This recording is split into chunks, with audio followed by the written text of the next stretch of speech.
يا معشر المسلمين رحمكم الله، إن الله وملائكته يصلون على النبي يا أيها الذين آمنوا صلوا عليه وسلموا تسليما. اللهم صل وسلم على سيدنا محمد وعلى آله وصحبه أجمعين.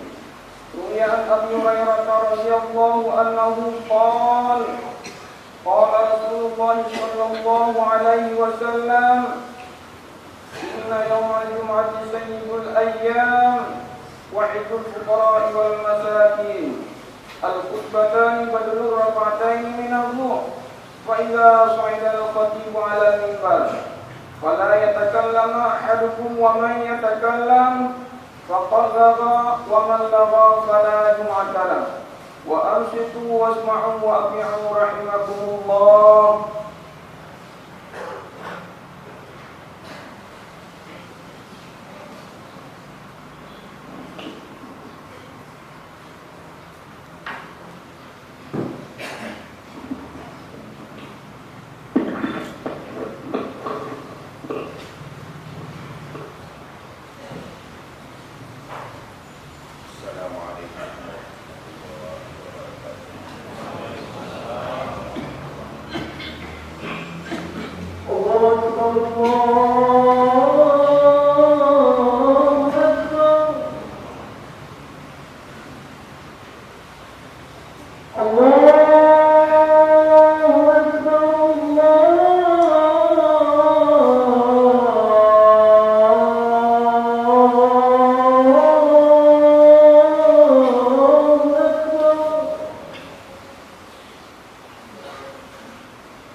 Alhamdulillahirabbil alamin.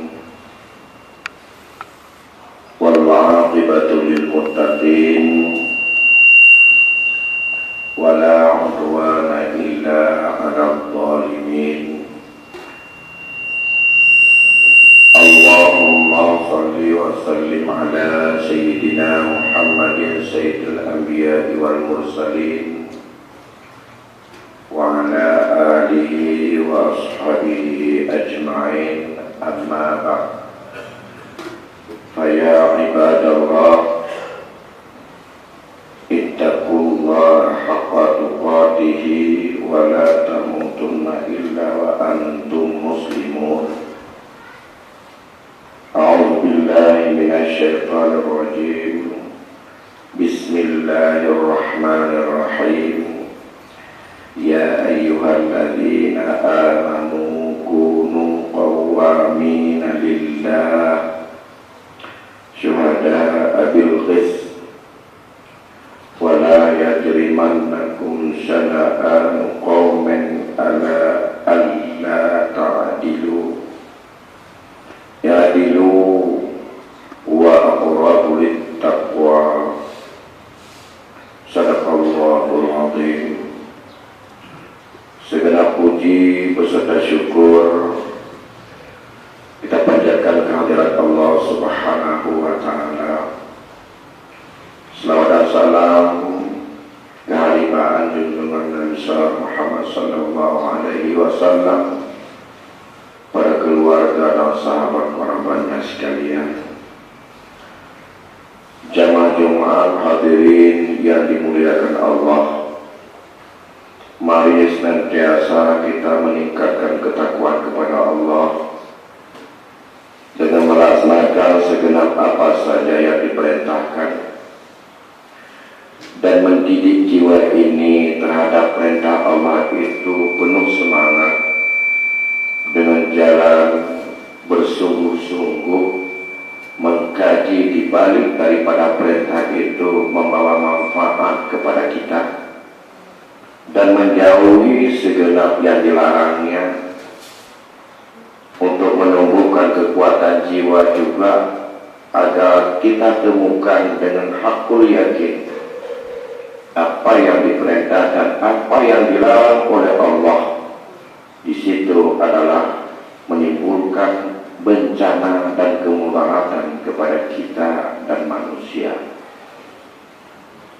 Oleh karena demikian, apabila kekuatan ini mampu kita hadirkan dalam jiwa kita, akan merasa ringan tubuh ini untuk menjauh daripada murka Allah, dan akan juga sanggup jiwa ini untuk senantiasa penuh semangat menjalankan segenap apa yang diperintahkan Allah. Masyaallah muslimin hadirin jamaah rahimakumullah. Di dalam jiwa kita ada bermacam-macam kekuatan yang bisa melahirkan bermacam sikap dan penyakit hati, di mana penyakit hati itulah yang menjelma menjadi sebagai sebuah kekuatan yang menjelma dari perilaku kita. Maka dari itulah Allah ingatkan kepada kita, sebagai kita orang yang beriman, jadilah kita orang yang selalu qawwim, istiqamah, tegak lurus melaksanakan apa saja karena Allah Subhanahu wa Ta'ala. Wala yajrimannakum syana'anu qaum illa an la ta'dilu.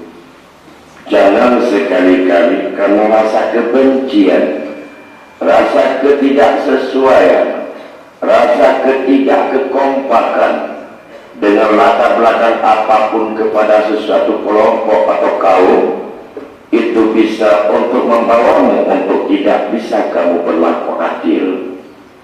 Adilu, kata Allah, tegaklah keadilan sesuai dengan ilmu dan kebenaran yang kita miliki. Karena dengan komit dan lurus selalu istiqamah pada keadilan itulah yang lebih mendekati kita kepada ketakwaan. ketakwaan. Masyaallah muslimin, dalam sebuah hadis Rasulullah Shallallahu Alaihi Wasallam mengingatkan kepada kita. Hadis ini diriwayatkan oleh Imam Ahmad dan Tirmizi. Ada dua penyakit yang sangat berbahaya dalam jiwa, dan ini merupakan pengalaman yang diberitahu oleh Rasulullah yang dilakukan oleh umat-umat yang lalu, yang mengakibatkan porak-poranda dan hilangnya ruh serta semangat kekuatan mereka. Dabba ilaikum da'ul umami qablakum, kata Rasul. Aku didik kalian, aku memberikan tausiah kepada kalian tentang penyakit-penyakit umat-umat pada sebelum kamu. Al-hasadu wal baghdha, kata Rasul. Ada dua penyakit, dengki dan iri. Kebencian dan kedengkian merupakan dua penyakit yang selalu tumbuh dalam komunitas umat-umat yang lalu. Wal baghdha wal khaliqah. Kebencian itu merupakan pisau cukur, kata Rasul. Khaliqatud din la khaliqatus syar'i. Pisau cukur untuk mencukur agama, bukan untuk mencukur rambut. Apa yang bisa kita pahami daripada peringatan Rasul ini? Bahwa kebencian merupakan penyakit yang bisa menjatuhkan dan menghancurkan daripada kemurnian, daripada kemuliaan, daripada agama kita sendiri. Karena benci, proses datangnya benci yang macam-macam. Bisa karena ekonomi, bisa karena politik, bisa karena nafsu, bisa karena ego, bisa karena bermacam sebab, sehingga tumbuhlah kebencian. Kalau kebencian itu sampai kepada egoistis daripada pemahaman dalam konteks yang kita berubah, akibat kebencian berubah dari nilai rahmat menjadi nilai laknat. Dari nilai rahmat yang diberikan oleh Allah kepada kita akan berubah wujud menjadi malapetaka, penghancur, dan perbuatan yang bisa untuk mencabik-cabik kehancuran. Perbedaan di dalam segala aspek itu rahmat Allah kepada kita. Dalam bingkai data nilai yang telah diberikan kesempatan untuk kita bisa berbeda. Tapi perbedaan itu kalau dibumbui dan dihiasi dengan kebencian, akibat kebencian itu bahasanya nggak terkontrol, bisa dengan bermacam bahasa yang ekstrim, sinis, dan kadang-kadang bahasa yang tak pantas dilabelkan kepada sesama muslim yang kita persaudarakan ukhuwah, bisa tegak dikeluarkan dan kebencian. Maka akibatnya menjadilah saling curiga, saling bermusuhan, saling untuk bertikaian di antara kita. Yang sesungguhnya itu dalam tataran sejak kita lihat bagaimana nilai tasamuhnya antara para imam mujtahid, antara Hanafi, Syafi'iyah dan Syafi'iyah. Walaupun satu murid dan satu adalah merupakan guru, antara Malikiyah dengan Hanbaliyah, yang mereka juga punya kekuatan ilmu yang cukup hebat, diakui oleh para ulama, dia pantas menjadi untuk mujtahid mutlak, tapi tanpa ego sedikit pun. Tapi karena faktor kebencian itu, kita kadang-kadang dengan kemapanan ilmu hanya pandai membaca yang secuil dari daripada tulisan orang, bisa mengklaim kadang-kadang sesuatu identitas yang tak pantas kepada saudara, yang memancingkan untuk kita tercabik-cabik dan membuat orang yang sedang ingin umat Islam ini semakin lemah dan pecah akan jadi hancur lebur untuk bertengkar sesama kita. Oleh karena demikian, yakinlah Allah, Rasul selalu mengingatkan kepada kita ada 3 sebagai cerminan mukmin yang sangat-sangat baik, dan itulah yang merupakan dorongan karena iman yang mantap. Antakunallaha wa rasul ahabbu ilaihi mimma siwa. Ada dalam jiwa sanubari kita tuntunan Allah dan tuntunan Rasul itu adalah merupakan prioritas yang paling tinggi untuk dicintai daripada apa saja selain keduanya. Tinggal mengangkut dengan hancur ekonomi, dengan sebab kita cinta kepada Rasul, apa-apa, karena dengan mencintai kepada Allah, apa yang hilang Allah ganti. Yang kedua, ayyuhibbal mar'i la yuhibbuhu illa lillah. Bentuk dan jiwa bina kasih sayang sesama kita, yang itu sesungguhnya karena Allah, bukan karena lain semata-mata. Yang ketiga, ayyakrahu ayyauda ilal kufri kama yakrahu ayyaqzifa finnar, kata Rasul dalam riwayat Muslim.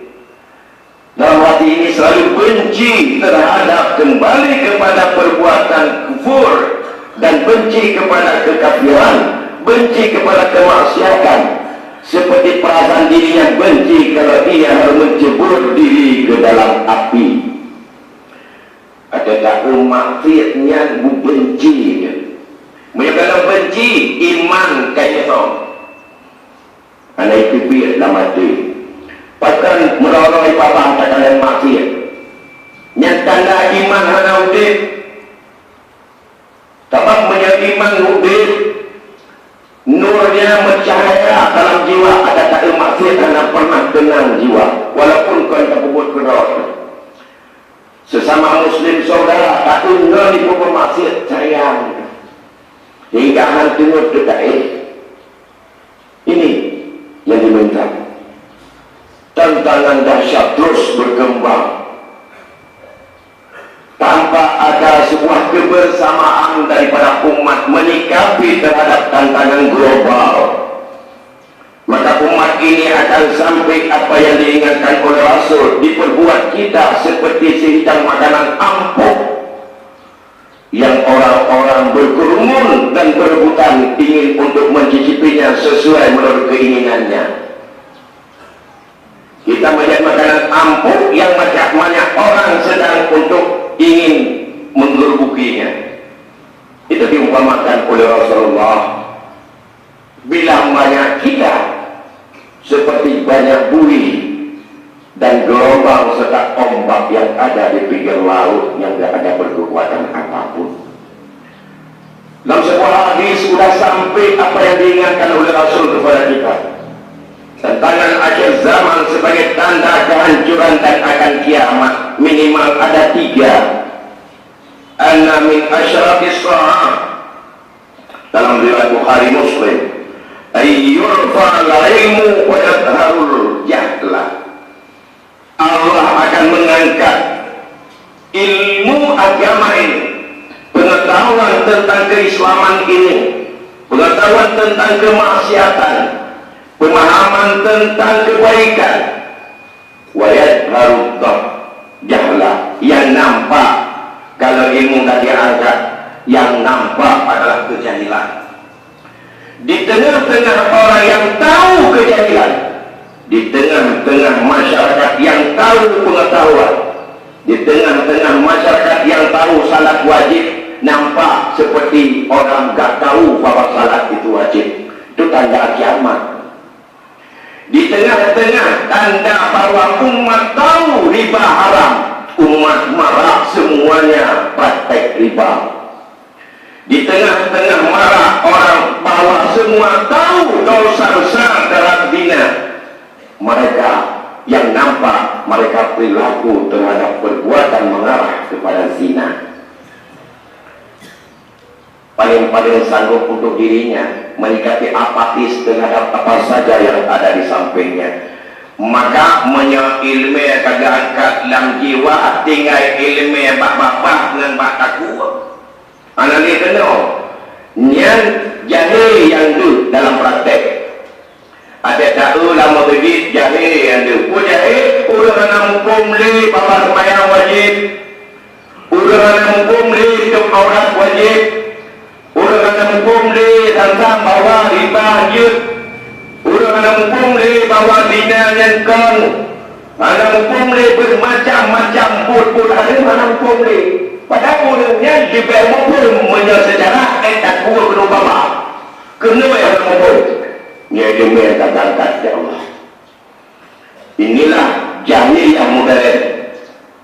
Tahu tapi tak mau tahu. Urun berjumpa hukum, urun hanya berumur dengan hukum. Masalah muslimin. Nauzubillah, tak lagi betul bagusnya. Punya pingat dari Rasulnya. Ini harus kita hadapi, bagaimana menundukkan hati itu. Yang kedua kata Rasul, wa yafshu zina wa yashrabul khamra, tanda kehancuran adalah mereka mempopulitaskan bermacam perbuatan praktek zina dan dengan bermacam usaha legalitas untuk terhadap perbuatan khamar atau mabuk-mabukan.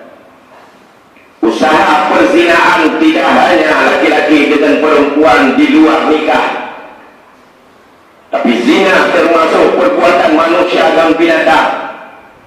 Bagian daripada zina perbuatan manusia laki dengan laki.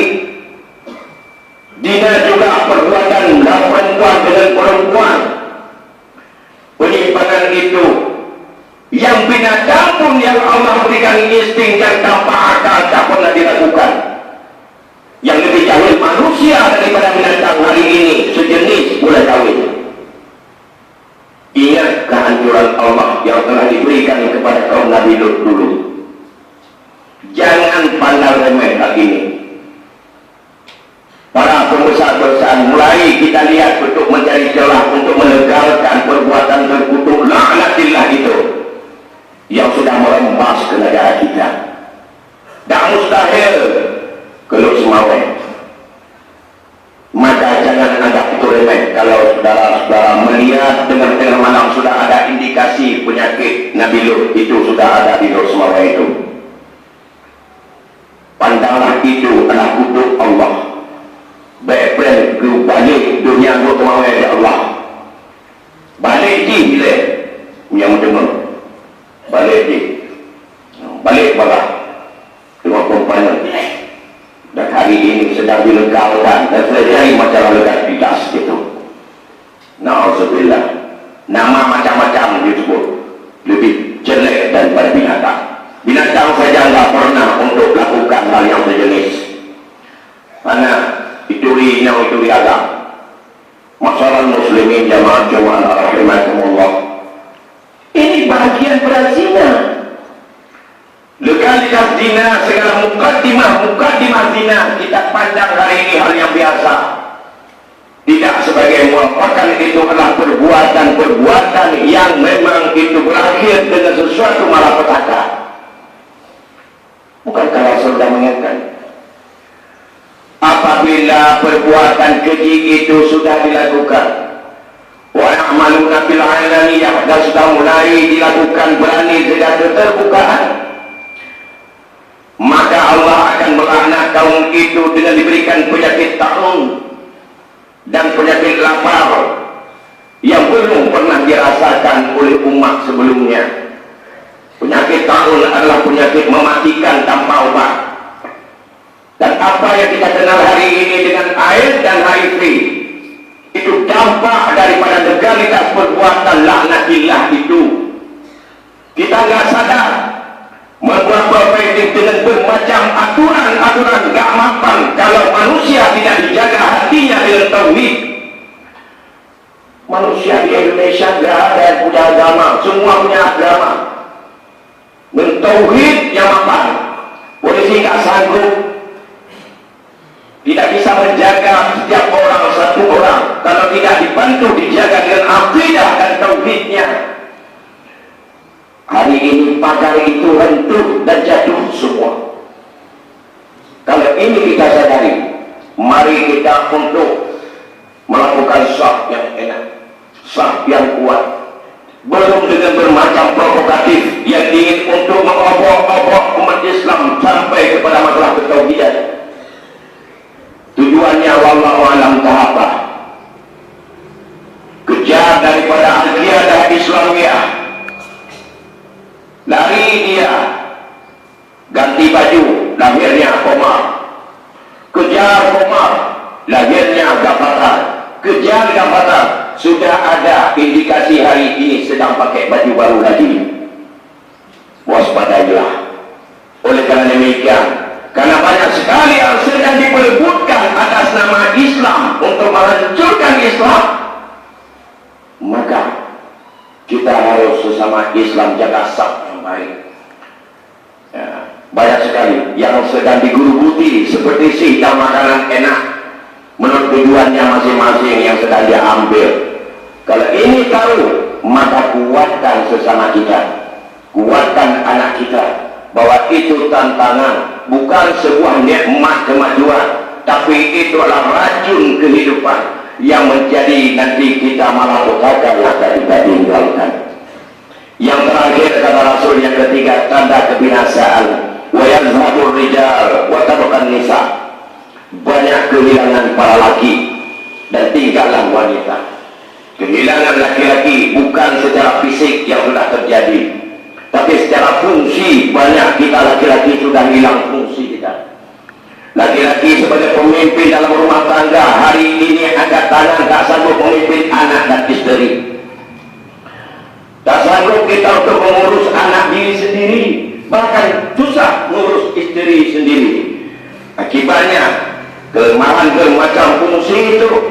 Laki-laki hari ini adalah seperti wanita yang mudah untuk digoyang dan mudah untuk diajukan ke pengadilan untuk dituntut cerai daripada perempuan kepada laki-laki. Kehancuran rumah tangga hari ini, di mana letak apa fungsi kita sebagai ar-rijal, pemimpin dalam rumah tangga? Bagaimana tanggung jawab kita kepada anak dan istri? Hilang dari fungsi. Bahkan lelah kau yang boleh berumah pak rumah, lebih malam rumah mengawal. Sesuai dengan kemampuan juga daripada pendidikan. Kalau laki-laki banyak cepat tantangan dari kecil, tak sempat. Quran pun kadang-kadang hang sempat dia tekun. Kait cuma muda, mengkawin, tak kuat dan mumpung. Oleh menceri, orang minta cara di banjir tua. Ilmu untuk mengkawinkan, apa tanggung jawab tidak pernah dipelajari. Setelah ribut-ribut, sudah kepingin balik lagi cari di mana hukumnya.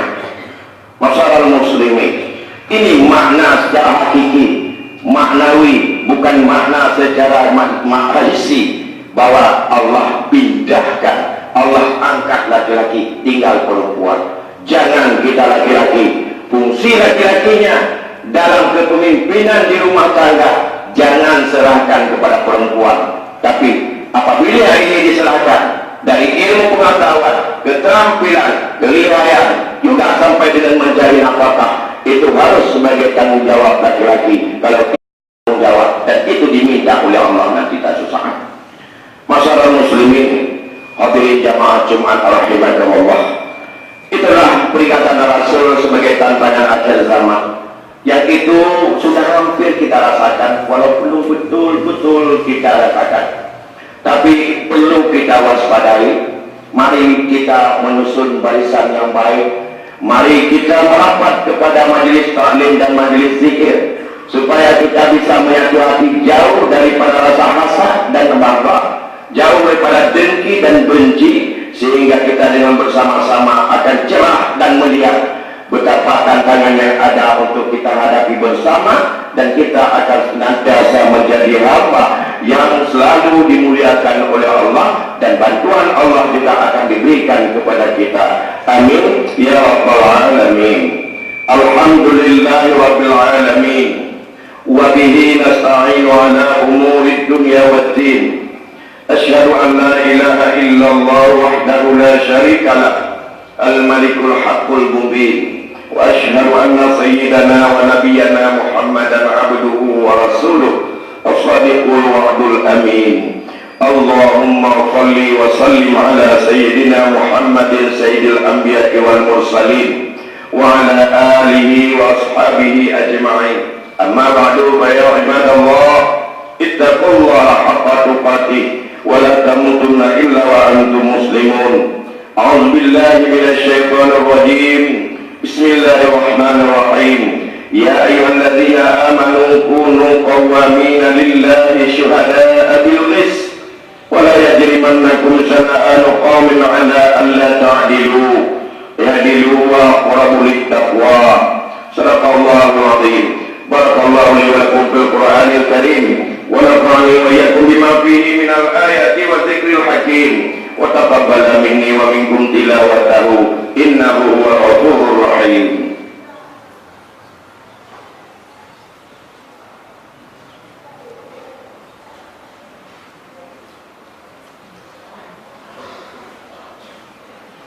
الحمد لله نحمده ونستعينه ونستغفره ونعوذ بالله من شرور أنفسنا ومن سيئات أعمالنا. من يهد الله فلا مضل له ومن يضلله فلا هادي له. أشهد أن لا إله إلا الله وحده لا شريك له وأشهد أن سيدنا ونبينا محمدا عبده ورسوله لا نبي بعده. اللهم صل وسلم على سيدنا محمد وعلى آله وأصحابه أجمعين. أما بعد فيا عباد الله أوصيكم وإياي بتقوى الله وطاعته لعلكم تفلحون. إن الله وملائكته يصلون على النبي يا أيها الذين آمنوا صلوا عليه وسلموا تسليما.